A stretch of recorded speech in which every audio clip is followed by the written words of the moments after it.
Hello students, how are you? Welcome back to park middle school online tutorials. Okay class, हमने previous lectures में structure of atom के बारे में काफी कुछ पढ़ लिया था। हमारा 90% ये चैप्टर हो चुका है, जिसका कुछ पोर्शन तो हमने थर्ड चैप्टर में कर लिया था और मैंने आपको कहा था कि आप लोग वो रिवाइज कर लीजिए। लाइव क्लासेस में और स्कूल की जो फिजिकल क्लासरूम्स हुई थी, हमने वहां पे भी वो टॉपिक रिवाइज कर चुकी हैं। सो आई डोंट थिंक सो कि हम लोग ट्यूटोरियल्स में भी सेम टॉपिक को रिवाइज कर रहे हैं। I think no need of this. Basically अब हमें क्या पढ़ना है, टॉपिक है वो है isotopes and isobars. Isotopes and isobars. Now what are these two substances? ये दो चीजें होती क्या हैं? Sorry, terms, substantive terms. The first one is isotopes and the second one is isobars. Isotopes हम किन्हें कहते हैं? देखिए, एक एटम या टू और मोर एटम्स जिनका एटॉमिक नंबर सेम है but the mass number is different. The mass number is different. As we all know, जैसे ये हमारे पास x कोई एलिमेंट है, a उसका क्या है, मास, और z क्या है, एटॉमिक नंबर है उसका। z कैसे निकालते हैं हम लोग? नंबर ऑफ प्रोटॉन से। a कैसे आता है? प्रोटॉन प्लस न्यूट्रॉन्स, है ना। इलेक्ट्रॉन्स कितने होते हैं? जितने प्रोटॉन्स होते हैं, ये तो कॉमन सी बात है। चलो, अब मैं आप लोगों से कह रहा हूं कि हमारे पास कोई दो एटम्स हैं, दो different atoms x and y, ठीक है। इनका एटॉमिक नंबर सेम है, they have the same atomic number. ऐसा तभी हो सकता है जब एटम सेम काइंड का हो, पर उनका मास डिफरेंट है। इसका m1 है, इसका m2 मास है, इसका m1, इसका m2। तो ऐसे को हम क्या बोलते हैं? आइसोटॉप्स बोलते हैं। ये डिफरेंट क्यों हुई? डिफरेंट होने का रीजन है इनका न्यूट्रॉन्स का डिफरेंट। न्यूट्रॉन्स को अलग होने की वजह से इनका मास नंबर अलग हो जाता है। नाउ एग्जांपल देखते हैं। चलो, C612, C613, C614, we have three isotopes of carbon. As you can see, all of them having the same number, atomic number, but having different mass number. This one is having 6 protons, 6 electrons and 6 neutrons, but this one having 6 electrons, 6 protons and 7 neutrons। 13 में से 6 हो गए ना, 6, 13 में से 6 गए तो वो आपके पास आता है क्या? न्यूट्रॉन्स आते हैं आपके पास 7, 14 में 6 गए 8, इसके पास 8 न्यूट्रॉन्स है। तो इसी न्यूट्रॉन के डिफरेंसेस की वजह से क्या आता है आपके पास? ये आइसोटॉप्स बन जाते हैं, ठीक है। ये एटम तो सेम है, बट इनके पास क्या है? मास नंबर डिफरेंट है। आइसोटॉप्स की केमिकल प्रॉपर्टी सेम होती है, बट फिजिकल प्रॉपर्टी डिफरेंट होती है। बिकॉज केमिकल प्रॉपर्टी डिपेंड करती है किस पे? Number of protons and number of electrons पे, बेसिकली इलेक्ट्रॉन्स पे। अगर नंबर ऑफ इलेक्ट्रॉन सेम है तो ठीक है, प्रॉपर्टी सेम है। और फिजिकल प्रॉपर्टी डिपेंड करती है मास पे। इन सभी का मास डिफरेंट है तो फिजिकल प्रॉपर्टी डिफरेंट हो जाती है, ठीक है। Now let's see more examples. Say hydrogen 1 1, hydrogen 1 2, hydrogen 1 3. This is the another example. इस केस में अगर मैं देखता हूं नंबर ऑफ न्यूट्रॉन्स तो कितने आते हैं? 1 - 1 0।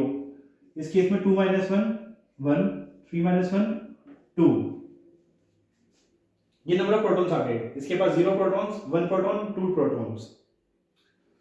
इस वाले को एक स्पेशल नेम दिया गया है, प्रोटियम, इसको ड्यूटेरियम, और इस वाले को ट्रिटियम। ये नेम की बने हैं, प्रोटियम, ड्यूटेरियम एंड ट्रिटियम। जब ये वाला ऑक्सीजन के साथ रिएक्ट करता है, वाटर बनाता है, तो उसका फॉर्मूला आता है H2O, सिंपल H2O। बट जब ये वाला बनाता है तो बनाता है D2O, deuterium oxide, D2O।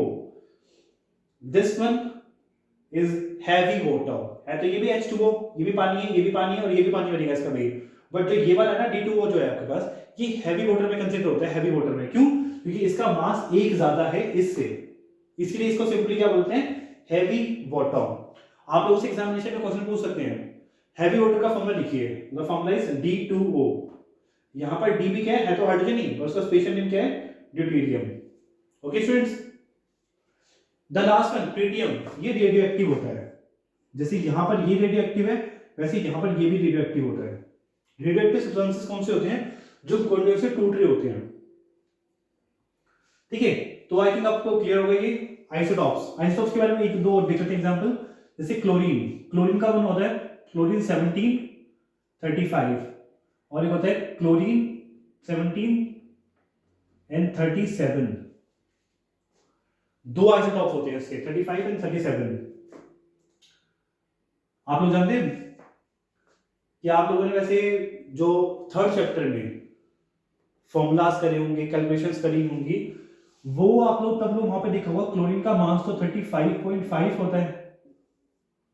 क्या आप लोगों ने ऐसा देखा था?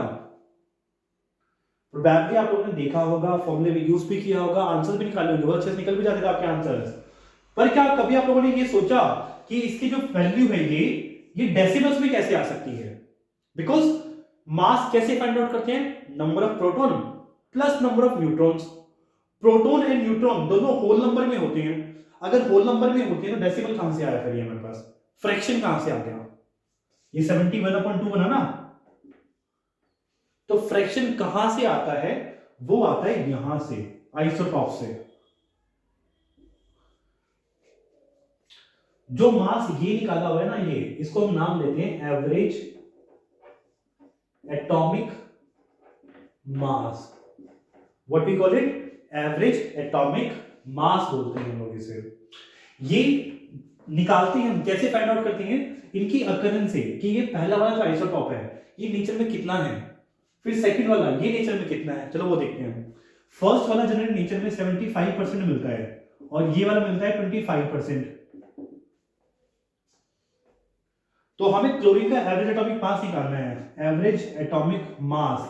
तो हम लोग कैसे फाइंड आउट कर सकते हैं? सिंपल तरीका, इसके मास को, फर्स्ट आइसोटॉप के मास को देते 35 को उसके परसेंटेज से मल्टीप्लाई कर दो, जितना परसेंट वो है, मास को परसेंटेज से, प्लस का साइन, सेकंड वाले को उसके परसेंटेज से, 37 मल्टीप्लाइड बाय 25 डिवाइडेड बाय 100 कर दीजिए, and you will get your answer. आपके पास आपका आंसर आ जाएगा। ओके स्टूडेंट्स, आई होप आप सभी को ये क्लियर होगा। This is what average atomic मास। ये टॉपिक था आइसोटॉप्स का।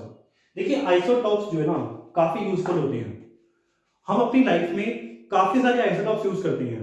बेसिकली वैसे मैं तो नहीं कर रहा, बट हाँ हम मतलब कि काफी जो ह्यूमन बीइंग्स है वो यूज करते हैं। कहाँ यूज करते हैं वो देखो, उनके आइसोटॉप्स की यूज। जनरली जो आइसोटॉप्स यूज होती हैं वो रेडियोएक्टिव वाली होती हैं, जैसे ये C614 है, H13 है, जनरली ये यूज होते हैं। अगर मैं पहला देखता हूँ C614, इसका बड़ा गलत यूज है। C14 का क्या यूज है?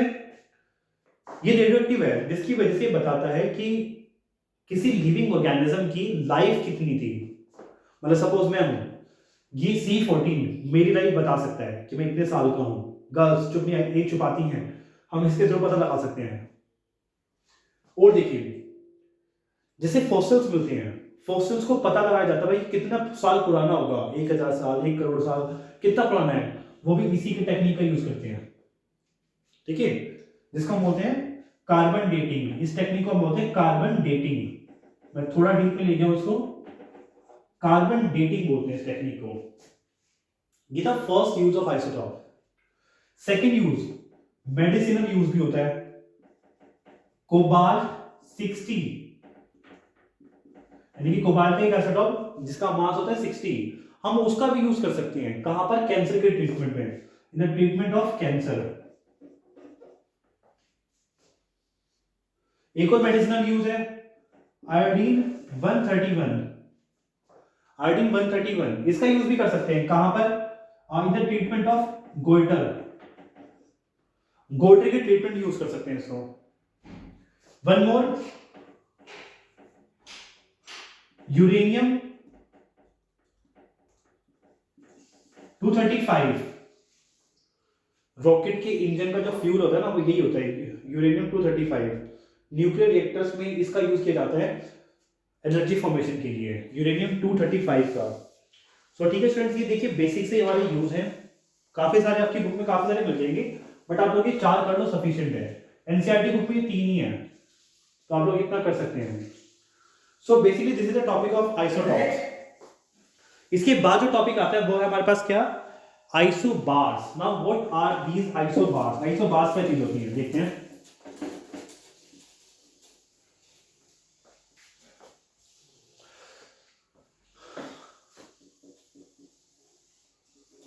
ओके, आइसोबार्स वो होते हैं जिनका मास, आइसोबार भार सेम हो और एटॉमिक नंबर डिफरेंट हो। For example argon, potassium and calcium, ये 3 एटम, 3 डिफरेंट एटम, जिसका एक एटॉमिक नंबर 18, 19 और 20। एज यू कैन सी तीनों का एटॉमिक नंबर डिफरेंट है, पर तीनों का मास सेम है।